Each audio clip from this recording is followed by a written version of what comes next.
Erst, wo ich sage, meine Haare in Ordnung, deine sind immer in Ordnung. Unser Michael Perfler. Riesen Applaus. Lieber Michael, bitteschön. Was willst du uns singen? Ein Lied, das ich gemeinsam mit dem Herbert Bäumler geschrieben habe, heißt ein Liebeslied in Wienerisch. Wenn man so überlegt, was denn die Lieder so irgendwo weltweit irgendwo für Thematiken behandeln, 95% handeln von der Liebe. In Wien ist die Liebe, also so zur Gattin, zur Freundin oder beide gleichzeitig, natürlich immer ein eigenes Thema.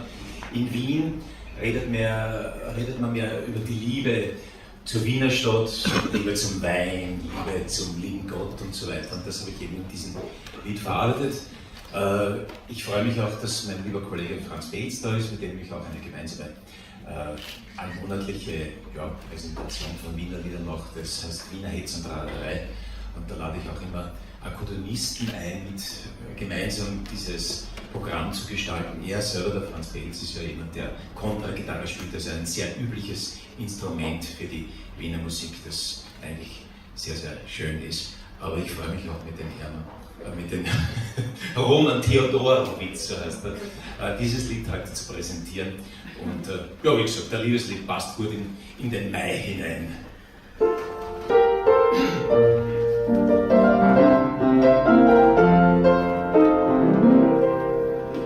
Ein Liebeslied in Wienerisch, Vater, ich hab dich her, und gerne noch, du lehnst sich drauf. Und ich, mein Liebeswerk, wann er singt, mit lauter Stimme, kann ohne dich